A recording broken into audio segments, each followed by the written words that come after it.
뉴스쇼 월요일의 코너입니다. 칠선 클래스.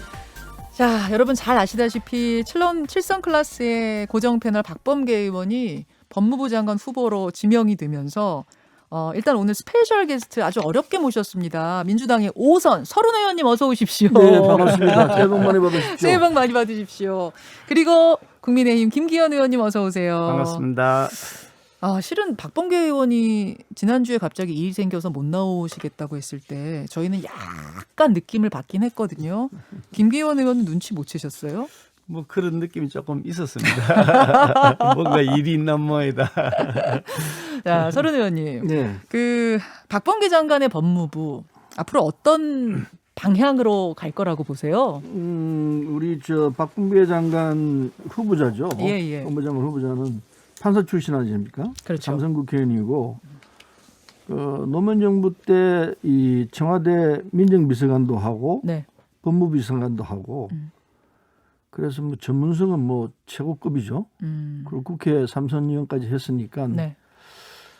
검찰 개혁 우선 그 점에 대해서는 아주 확실하게 할 수 있는 적임자고 법무행정 전체를 다 알고 있기 때문에 아하.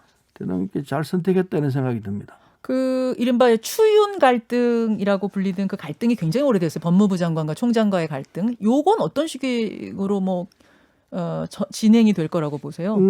아까 말씀드렸듯이 노무현 정부 당시에 법무비서관으로도 활동했기 때문에 네. 자신이 또 판사 출신이고 국회에 있으면서 검찰 개혁 등등에 대해서 열심으로 일을 했거든요. 네. 저랑 같이도 일을 했었는데 예. 그래서 검찰 개혁이 왜 필요한지 사법 개혁이 왜 필요한지 여기에 대해서는 뭐 뼈속 깊게 느끼고 있는 그런 사람이죠. 예. 그래서 이 상황에 대해서 대단히 지혜롭게 합리적으로 문제를 풀어낼 적임자다 이렇게 보고 있습니다. 지혜롭게 합리적으로 네. 검찰 개혁을 진행을 하되 총장과의 갈등 이런 거는 최소화하는 방식으로 갈 것이다. 가야 한다 이렇게 보시는 거예요. 그런 측면이 있다고 봅니다.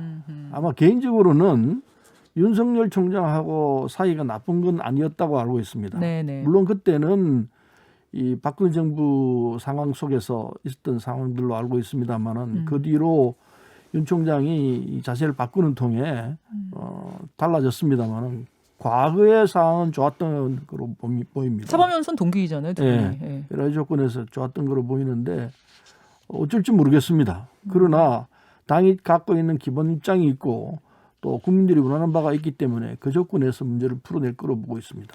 자, 김기현 의원님은 어떻게 보세요? 이제 자주 못 보게 돼서 아쉽습니다. 오랜 짝꿍이었는데. 우리 박범계 이제 뭐 후보자 입장이긴 합니다만 그동안 이제 월요일 아침에 네. 우리 김현정 뉴스쇼에 나오기 전에 좀 일찍 나오게 되니까 앉아서 잠시 이렇게 티타임 하면서 얘기 들으면 네네. 오늘도 무거운 마음으로 나왔다. 나오고 싶지 않은데 어쩔 수 없이 나왔다라고 솔직하게 얘기할 때가 여러 차례 있었습니다. 아하. 그래서 실제로 현 정권 내에서 이루어지는 많은 사태들에 대해서 본인도 무거운 마음을 가지고 있다는 걸 개인적으로 느꼈습니다만 이 자리에 나오면 또 그렇게 말씀 안 하셨습니다. 그런데 이제 이 장관 후보자 뭐 청문회 과정에서 논란이 되기도 합니다만 어떻든 아이가 만약에 통과가 되든 어떤 임명이 되신다면 이게 이 법무부 장관의 역할을 수행할 때 본 마음 그대로 좀 했으면 좋겠다. 국민들의 정서가 이런 것 때문에 걱정이 많이 된다고 생각되면 그 정서를 반영해서 해야 되는 것이지 권력 편에 서서 권력을 시키는 대로 하지는 않았으면 좋겠다는 생각을 하고요. 검찰 개혁 이렇게 얘기합니다만 지금 하고 있는 것은 검찰 개혁이 아닙니다. 검찰을 권력의 주구화시키고 있는 것인데 이런 잘못된 검찰 주구화의 방향에서 돌아서서 전환해서 이 추미애 전 장관하고는 완전히 다른 길을 가야 된다 그렇게 생각을 하죠. 완전히 다른 길을 가야 그렇습니다. 한다. 독설과 독단, 편향 이런 모습에서 벗어나서 이게 추미애의 법무부가 아니라 바뀌게 되면 이제 박범계죠. 박범계. 박범계의 법무부, 추미애의 법무부, 박범계의 법무부가 아니라 네. 국민의 법무부로 다시 돌아왔으면 좋겠다 그런 희망을 가집니다. 알겠습니다. 오늘은 식전 토크거리가 좀 많네요. 이제 박범계 장관 후보자 얘기도 잠깐 했고 앞서 일부에서는 찬반 인터뷰로 박근혜, 이명박 두 전직 대통령 사면에 대한 찬반 의견을 들었습니다. 짧게라도 두 여야 중진 의원의 의견을 좀 듣고 가야 될 것 같아요. 서른 의원님, 일단 네. 민주당 내부 의견이 좀 엇갈리는 것 같이 보이는데 개인적인 생각은 어떠십니까? 엇갈리죠. 정확히 사면해서는 안 된다는 의견과 네. 그 한 번쯤 생각해봐야 할 거 아니냐 이런 의견이 뭐 소수긴 하지만 있습니다. 예. 아하. 절대 다수는 사면해서는 안 된다는 입장이 강한 것 다수는 같고, 안 된다는 쪽이고. 그러나 이 당 대표가 고심 끝에 내린 결정이기 때문에 그건 우리가 들여다볼 필요가 있는 거 아니냐 이런 의견도 있습니다. 예, 예. 그래서 지난 어제 최고위를 했죠. 최고위 정리한 게 적절한 때에 네. 이낙연 대표도 적절한 때라고 얘기를 했습니다. 네네. 적절한 때라는 것은 전제가 있는 거죠. 지금 할 수 있는 건 아니다. 당연히 그렇죠. 14일 날 이 대법 선고가 있는데 형확정. 예, 그걸 봐야죠. 어떤 결과가 나올지 봐야 되고, 그러나 그렇다고 해서 바로 할 수 있는 건 또 아니죠. 적절한 때 국민 여론을 보면서 결정할 것인데, 어쨌든 지금 당내에서는 반대가 많은 건 틀림없는 사실이고 그걸 모를 대표가 아니죠. 예, 정확히 예, 알고 예. 있는데, 그럼에도 불구하고 이건 지금 이 상황에서 내가 이 얘기를 해야 된다라는 어떤 충정이 있다고 봅니다. 국민통합. 예. 그 충정은 방금 말씀하신 대로 이 말하자면 국난을 지금 당하고 있는데 코로나로 인해서 국민이 죽어나가고 있고 네, 네. 그리고 경제가 이 어려운 상황인데, 이런 상황을 극복하려면은 국민의 뜻을 하나로 뭉쳐야 된다, 통합해야 된다. 이건 기본적인 판단일 거라 봅니다. 그래서 그 기본에 돌아가서 상황을 보자, 이 생각이 있었던 거 아닌가 보여지고요. 예, 예. 그래서 최고위에서 결정을 하기를 그 뜻은 충분히 이해를 한다. 그러나 국민과 당원의 뜻을 헤아리고 행동해야 한다. 이제 이게 결론이었습니다. 난 그렇게 정리한 거는 맞다고 생각하고요. 다시 한번 이낙연 대표의 입장에서 본다면 그러면은 국민 통합을 어떻게 해낼 것이냐. 저는 이게 코로나가 시작되면서 이런 얘기를 한 적이 있습니다. 국정 이 상황에서 정쟁을 중단하자. 정쟁을 중단하자. 정쟁을 중단하고 예, 코로나를 극복하는데 여야가 한 몸으로 가자. 예, 예. 이런 주장을 했었습니다. 그러셨죠. 근데 그게 이제 안 받아들여졌는데, 지금 이 시점에서 뭐 어떻게 국난을 극복할 것이냐. 이거 뭐 야당 정부만 한다고 해서 되는 것이냐. 힘을 합쳐야 될 거 아니냐. 이 생각에 아마 꽂혔던 거라고 생각합니다. 그 틀렸다 보기는 쉽지 않죠. 이낙연 대표가 그 예. 통합에 집중했을 것이다. 통합에 집중해서 꽂혔다. 그렇다면은 그걸 해결할 수 있는 방법 중에 하나가 예, 예. 이 전 대통령 두 사람에 대해서 사면 복권하는 게 필요한 거 아니냐. 이런 생각을 한다고 봅니다. 근데 이제 그건 이 사면 복권은 기본적으로 대통령 고유 권한이죠. 네, 네, 네. 특별 사면은 그렇습니다. 네. 그다음에 더 중요한 문제는 당자가 이 상황에 대해서 사과를 하느냐 안 하느냐. 이게 굉장히 중요한 문제입니다. 근데 그 사과가 받아들여질 때에 이제 사면 복권으로 들어가는 것이 상식적인 선인데, 아까 제가 말씀드렸듯이 정쟁 중단하자 입장에서는 네. 지금 사과하고 여부를 따지는 것보다는 정쟁을 중단하고 함께 가는 게 중요하다. 이 점에서 이 주장을 한 거 아닌가 생각이 들고요. 그건 우리 당원들이 지금 굉장히 격앙돼 있어요. 솔직히 말하면. 예. 그런데 꼭 그렇게만 볼 건 아니다. 좀 쿨다운 해가지고 이 상황을 좀 냉정하게 보자. 어떻게 하면 국난 극복을 할 수 있는 길이냐. 그걸 통해서 여당은 국민들로부터 심판을 받는 거 아니냐. 그렇다면은 이런 방법의 접근, 이낙연식의 접근, 이것도 생각해 볼 발상의 전환이 될 수 있습니다. 민주당 입장에서는. 서른 의원님 생각은 그러니까 무조건 지금은 아니다, 쪽은 아니시라는 말씀이시군요. 뭐 좀 정교하게 다툰다면요. 예, 예. 재판을 끝내고 얘기를 했더라면 더 좋았을 거라 생각하는데, 그 바탕에 깔려 있는 그 정신 자체는 이건 이런 이해를 해야 될 부분 아니냐. 우리 당원들이 당을 사랑하고 나라를 사랑하는 마음에서 저 틀린 정책이다. 이렇게 할 수 있습니다. 맞습니다. 그거는. 예. 그러나 발상의 전환하는 게 있습니다. 돌이켜 놓고 생각할 때 어떤 방법으로 이 난국을 탈피할 것이냐. 이 점에서는 이낙연 대표의 그 고심을 한편으로 이해해야 될 거 아닌가 하는 생각이 듭니다. 알겠습니다. 아까 같은 민주당의 역시 5선인 안민석 의원은 또 다른 말씀을 하셨는데, 의견이 이렇게 좀 민주당에서는 좀 엇갈리게 나오고 있다는 걸 확인할 수 있어요. 국민의힘도 좀 엇갈리게 나오더군요, 반응이. 엇갈리는 바는 거의 없고요. 아닙니까? 당연히 해야 될 것인데 뭐 이제 와서 그 얘기를 하느냐라는 얘기인데 특히 어. 그 굉장히 좀 어이가 없는 것은 이거 아니면 말고 시기되어 있거든 지금 현재요. 뭐 대통령이 건의하겠다 그랬다가 이제 뭐 슬 발 빼고 뭐 해프닝처럼 이제 없어지는 슬그머니 사라지고 있는 이슈입니다. 그래서 이거 뭐 전직 대통령 두 분을 놓고서 무슨 이게 무슨 장난감처럼 이렇게 취급하는 거냐고 어떻게 이렇게 무책임한 발언을 여당의 대표가 1월 1일 정초에 그것도 첫 발언으로 할 수가 있느냐. 장난친 거라고 보세요? 아니 세상에 이게 말이 됩니까? 지금 전직 대통령 두 사람을 놓고서 예. 이게 좀 놀이개처럼 취급한 거 아니냐는 그런 입장이 되는 거죠. 입장 바꿔놓고 보면 아니 사과 반성을 전제로 하면 아니 무슨 얘기해볼 수 있다. 사과 반성이라고 하는 말 본인 입으로 말씀하지도 않으셨던 얘기고요. 애초에는. 그분이 말씀할 때 사과 반성이란 말도 안 하셨고 14일이 재판인데 미리 얘기한다 이 말씀도 안 하셨습니다. 이미 그거 다 그런 거 전제하지 않고 그냥 사면 건의하겠다 말씀하셨는데 사과 반성이라는 것도 웃기는 거죠. 이 사건은 정치 재판입니다. 정치 보복 재판이죠.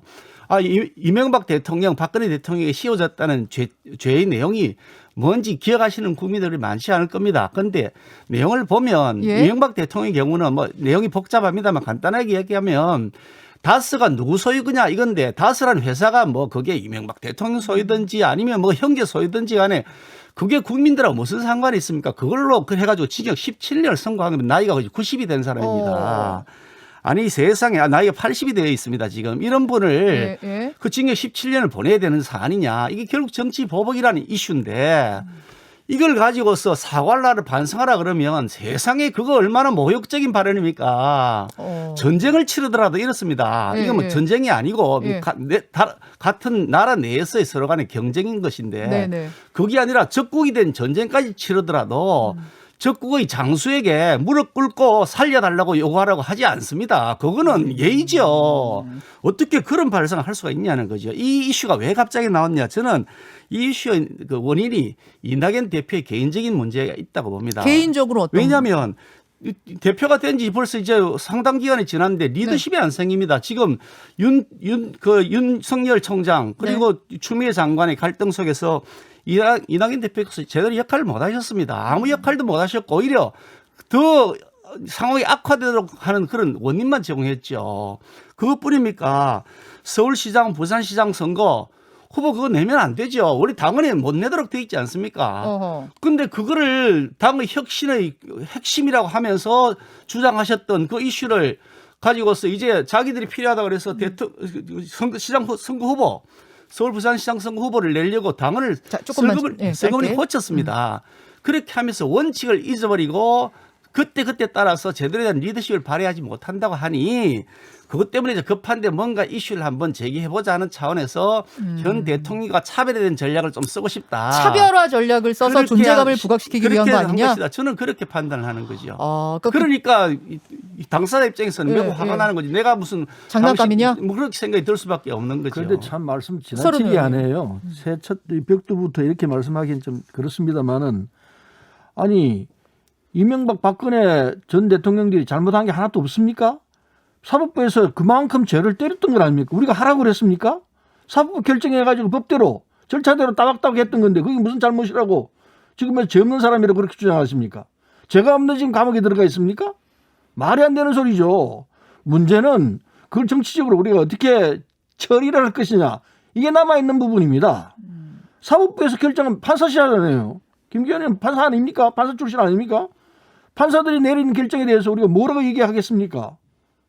거기에 대해서 얘기한다면은 대한민국 국군 전체를 다 물러나게 만드는 결과가 나옵니다. 그 말씀은 지나친 말씀인 것 같고 제가 볼 때 이 상황에서 두 사람에 대해서 전직 대통령 두 사람에 대해서 사법 사면할 거냐 안 할 거 문제는 대통령의 고유 권한입니다.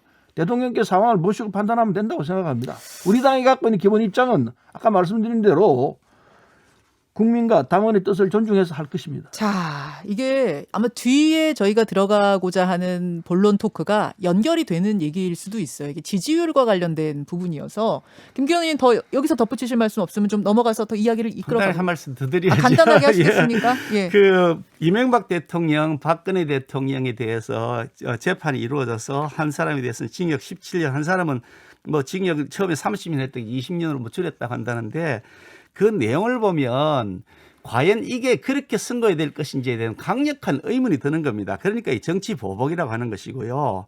그렇게 따진다 그러면 현재 지금 현 권력이 저지르고 있는 죄들을 나중에 밝혀지면 징역 한 50년씩 살 것 같다는 생각이 든단 말이죠. 이게 이렇습니다. 대한민국 국격에 관한 문제입니다. 전직 대통령을 계속해서 후임 대통령이 구속에 넣고 감옥에 보내고 하는 것이 과연 대한민국이라는 국격에 어울리는 모습이냐, 외국에서 볼 때 대한민국을 뭘로 보겠느냐 라는 차원에서 이 이슈를 우리가 접근해야 되는 것이지 이걸 일반적인 이슈와 같이 그렇게 접근할 일은 아니라는 말씀을 드리고요. 좀 지지율에 관한 말씀을 지지율에 관해서는 좀 따로 음향을 잠깐 듣고 얘기를 더 알겠습니다. 나눠보죠. 예. 새해 첫날과 이튿날에 실시한 여론조사에서 차기 대선주자 1위는 윤석열 검찰총장이었습니다. YTN이 리얼미터의 의뢰에 실시한 조사에서 윤 총장은 30.4%로 가장 높은 지지를 받았습니다. 이재명 경기도지사는 20.3%, 더불어민주당 이낙연 대표는 15%로 오차 범위 안에서 2, 3위를 기록했습니다. 이재명 경기지사가 20.8, 윤석열 검찰총장 18.2, 그리고 이낙연 민주당 대표가 17.5%로 선두권을 형성했습니다. 네. 많은 기관에서 신년 여론조사를 내놓았는데 큰 흐름은 비슷합니다. 그래프를 좀 보여주시죠. 유튜브와 저희가 레인보우 모니터를 통해서 보여드리겠습니다. 윤석열, 이재명, 이낙연 3강은 이제 어느 조사나 동일합니다. 3강은 동일하고요. KBS 한국리서치 조사에서는 이재명, 이낙연, 윤석열 1, 2, 3위. SBS는 이재명, 윤석열, 이낙연. MBC도 이재명, 윤석열, 이낙연. YTN과 리얼미터가 함께한 조사에서는 윤석열, 이재명, 이낙연 이런 순서입니다. 자세한 내용은 각 여론조사기관 홈페이지나 중앙선거 여론조사 심의위원회 홈페이지를 여러분 참조하시면 되고요. 큰 특징은 KBS, MBC, SBS는 100% 전화 면접이고 YTN은 100% ARS였습니다. 이게 이제 차이입니다. 두 분, 자 서른 의원님, 네. 이 지지율 그 어떻게 해석을 하십니까? 지지율은 뭐 우리가 다 일반적으로 아는 대로 왔다 갔다 합니다. 왔다 갔다 하고 아직 대선이 1년 반이 남아 있는 상황이기 때문에 그 사이에서 어떤 물길이 와서 어떻게 부닥칠지 알 수 없는 상황이기 때문에 단지 참고할 자료이죠. 해석도 여러 가지 분분할 수 있습니다. 예. 뭐 윤석열 혼자 두고 야권은 우리 여당 지지층은 이재명, 이낙연 두 지지층으로 갈라져 있기 때문에 예. 이게 그런 현상으로 보인다. 뭐 등등 얼마든지 해석할 수 있는 부분이 있는데 어쨌든 중요한 부분은 지금 윤석열은 검찰총장입니다. 예. 검찰총장이 대권 후보로 나와서 이렇게 얘기를 한다는 것 자체가 말이 안 되는 소리예요. 어허. 검찰은 엄정하게 중립이 서야 됩니다. 정치 중립입니다. 네. 법으로 딱 정해놨습니다. 강제해놨습니다. 그런데 총장이 어떻게 했으면은 이런 입장에 와 있느냐 이게 대통령 후보로 올라와 있느냐 이게 본인 스스로도 얘기를 해서 그냥 희희낙낙하는 것 같아요. 이런 자세는 검찰총장으로서 기본적인 자세가 아니에요. 틀렸어요. 그렇다면은 정세균 총리는 나는 빼달라고 그랬어요. 지금 나는 코로나에 집중해야 되지. 이게 정치 현장에서 뭐 다투고 할 처지가 아니다. 이게 바람직한 자세일 수 있습니다. 당연히 총장도 이런 조사가 나오면 난 그 정치하고 상관없이 총장으로서 얘기를 할 뿐이다. 해야 된다. 이렇게 얘기를 했어야죠. 윤 총장도 한 번 얘기를 했는데 그래서 한 번 빠졌다가 다시 여론조사기관에서 언론사에서 넣기 시작했어요. 그래서 왜 그런가 했더니 윤 총장이 너무 압도적으로 많이 나오니까 윤 총장 이름을 빼버리고 나면 그 조사 자체가 신뢰성이 무너져 버린다. 뭐 이런 이야기들을 하는 것 같습니다. 그러면요. 한 번에서 안 하면 나 다시 빼주라. 이 얘기를 했어야 돼요. 더 적극적으로 해야 된다. 그래야 정치적 중립에 서는 입장이 서는 셈이죠. 그럼 법 위반이 될 수도 있습니다. 따지면은. 지난번 청문회 때 자기가 했던 얘기들을 보면은 이건 정치하겠다는 얘기나 마찬가지였지 않습니까? 그런 입장이었기 때문에 특히 더 이 시점에서는 검찰총장으로서 자기 직분을 제대로 하려면은 나는 엄정 정치 중립에서 한다. 이 얘기를 선언하고 그리고 이런 여론조사 등등에 대해서 날 빼달라. 이렇게 요구하는 것이 제대로 된 총장이죠. 알겠습니다. 김기현 의원님. 정세균 총리께서 언론에다가 자기를 여론조사에서 빼달라 이렇게 말씀하셨다고 하는 기사를 봤는데 그런지 아닌지 잘 모르겠습니다. 공개적으로 하신지 아니었기 때문에 잘 모르겠는데 뭐 그래 하셨겠죠. 인터뷰에서 그렇게 말씀하신 걸로 봐서는 하신 것 같습니다. 뭐 하셨으리라고 저도 생각하는데 그 후에 다시 여론조사 포함된 결과가 나와 있거든요. 아, 정세균 총리가 1월 1일 2일자로 조사한 데 보면 정세균 총리가 2.2% 대선 조사 이렇게 여론조사에 나와 있습니다. 그러니까 2.2% 지지율 나오신 분이시기 때문에 뭐 포함 하나 안 하나 별 의미가 없겠지만 여론조사 기관이나 방송 언론에서는 관심 있는 사안이니까 포함해서 할 수 있는 일인데 그걸 가지고 정치적 행동이라 하는 것은 넌센스라고 보고요. 그 윤석열 총장이 뭐 정치적 중립을 안 지켰다 그렇게 얘기하는데 예? 그거 지난번에 판결 났습니다. 그 정치적인 그 무슨 그 이슈 때문에 문제가 됐다는 것에 대해서는 그거는 받아들이지 못한다고 결론이 났습니다. 얼마 전에 판결이 났죠. 그러니까 정치적 행동을 한 것이 아니다라고 판정이 난 겁니다. 행정법원 그 얘기하시는 거죠? 얼마 전에 그 행정법원 판결이 행정법원에서 났죠. 그러니까 얘기한 거. 그거는 새로운 이슈로 제기하기 어려운 일이라고 보는데 다만 제가 보는 주목하는 것은 이겁니다. 윤석열 총장의 지지도가 왜 이렇게 높게 나타날까? 이분이 무슨 정치적인 뭐 액션을 하고 있는 것도 아니고 정치적으로 무슨 뭐 그 프로파간다를 하고 있는 것도 아닌데 왜 이렇게 날까? 이것은 반문 정서가 굉장히 강력하게 응집되고 있는 것이다. 그런 생각이 듭니다. 현 대통령과 현 집권 세력에 대한 불만 그것이 갈수록 폭증하면서 그 힘이 윤석열 총장이라고 하는 인물, 일종의 상징적 인물인 거죠. 사람에 대한 그 지지 물론 거기 일부가 있겠습니다만 거기에 더해서 네. 현 정권에 대한 반감들이 그게 함께 응집된 것이다. 자, 그 부분에서 하나 그렇게 보는 질문 거죠. 드리고 싶은 게 윤석열 총장은 국민의힘 사람 아니잖아요. 그분이 지금 1위를 하고 있다고 해서 사실 국민의힘이 뭐 1위가 되는 건 아니거든요. 반문 정서가 있다면 왜 그 반문 정서가 국민의힘 후보로는 가지 않겠는가? 이 부분은 좀 고민되지 않으세요? 그런 고민이 있죠. 이제 그런 고민은 곧 해결이 될 겁니다. 이렇습니다. 지금 곧 YTN 조사 결과인데요. 예. 그게 정당 지지율이 국민의힘이 34.2%, 민주당이 28.7%, 역전도 되었지만 차이도 꽤 커졌어요. 5.5%포인트로 커져 있습니다. 그건 무엇을 의미하느냐 그러면 우리 당이 잘만 하면 얼마인지 그에 대한 지지를 보내줄 수 있다는 의미를 담고 있는 것이죠. 그냥 후보에 대한 것만 조사된 결과를 보는 것은 아니고요. 그런데 서울시장 후보를 예를 들면 이렇습니다. 서울시장 후보 네. 막 서울시장 선거 논란이 될 때 네. 야당에는 후보가 없다. 야당 뭐 저기 서울시장 후보가 변변한 사람이 없다고 막 그렇게 한 지 불과 한 달도 채 안 됐습니다. 예, 예. 그런데 벌써 지금 야당 후보만 계속 뜨고 있고 이젠 여당 후보가 없다는 얘기가 나오지 않습니까? 그러니까 아직 대통령 모른다. 선거까지 한참 남아 있습니다. 우리 후보 빵빵한 후보들 많이 있습니다. 제가 좀 정리하지, 빵빵하죠. 알겠습니까? 지금 안 나타난 것 뿐이에요. 그러면? 아니 일부 나타나 있지만 저평가되어 있는 거죠. 주식이 저평가되었다가 올라가듯이 저평가되었다. 올라갑니다. 제가 좀 정리를 하자면 그러니까 반문 정서가 있다는 그 점을 이번 여론조사에서 좀 주목해봐라 그 말씀이신 그렇습니다. 것 같아요. 네. 서른 저는 의원님. 그렇게 안 보고 여론조사 결과가 이렇게 떨어지는 이유는 몇 가지 이유가 있습니다. 첫째, 예. 코로나가 지금 안 잡히고 있습니다. 여기에 대해서 국민이 굉장히 실망하고 있습니다. 그 지적은 우리 따갑게 받아들여야 합니다. 저도 정말 정부가 왜 이렇게 제대로 안 하나 이런 생각이 들어요. 그 지적은 뭐 틀리지 않다고 봅니다. 예. 또 하나는 부동산 문제입니다. 아파트까지 천정부지로 뛰고 있습니다. 네. 이게 우리나라만의 현상인지 뭐 전 세계적인 현상인지 잘 모르겠습니다만은 다른 나라에 그렇다 치더라도 우리가 이걸 못 잡는다는 게 이게 말이 되느냐. 어떻게든 잡았어야 될 거 아니냐. 국민들이 질책을 받아들여야 되죠. 네. 저라도 이런 상황에서는 여당 지지하기가 쉽지 않을 거라 봅니다. 아하하. 그 당연한 걸 받아야 돼요. 그래서 정치의 잘못이라기보다도 경제 민생의 잘못이고 코로나를 제대로 확실하게 못 잡는 문제에 대해서 국민들이 실망한 겁니다. 그게 여기 표출된 거다. 그렇습니다. 그렇군요. 그래서 네. 이걸 바로잡을 수 있는 부분은 아까 예. 말씀드렸듯이 예. 이게 정치가 좀 중단시켜 놓고 예. 그리고 전념하자. 코로나와 민생 문제를 해결하는 전념하자. 전념하려면은 여야가 손잡고 가야 되는데 네. 야당은 계속해서 못하게 하겠죠. 그러나 우리라도 하자. 이 심정이 있어야 될 것 같고 이 전략이 있어야 될 거라는 생각을 합니다. 지금 여당 내부의 분위기 새해부터는 민생, 경제 이쪽으로 집중하자는 쪽으로 방향 튼 거 맞죠? 틀어야 한다고 봅니다. 틀어야 한다고 틀어야 한다고 봅니다. 보고 그렇게 하려면은 당대표니까요. 예. 아까 얘기 나왔습니다. 당대표로서 고심을 했을 거라 생각을 하죠. 그런 의미에서 이낙연 대표의 발언도 나왔을 거라고 보시는 그렇게 겁니까? 보는데요. 아, 근데 타이밍은 맞지가 않다고 봅니다. 타이밍은 맞지 않다. 좀 더 있다 했더라면 저도 좋았을 텐데 그 충분한 이해를 하고 이 상황에서 우리 입장에서는 네. 우리 여당 입장에서는 빨리 돌파를 하기 위해서는 네. 변화를 줘야 된다. 발상의 전환이 있어야 한다. 이런 말씀을 드리고 싶습니다.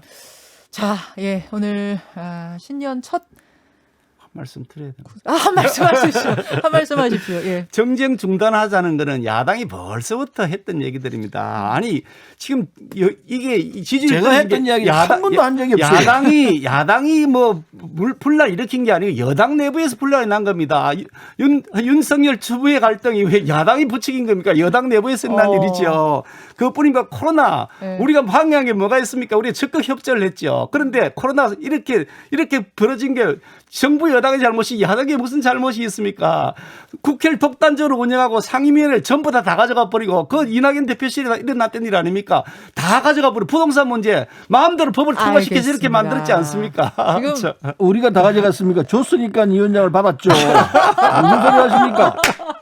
자, 여기까지 구선 클래스 오늘 마무리 지어야겠습니다.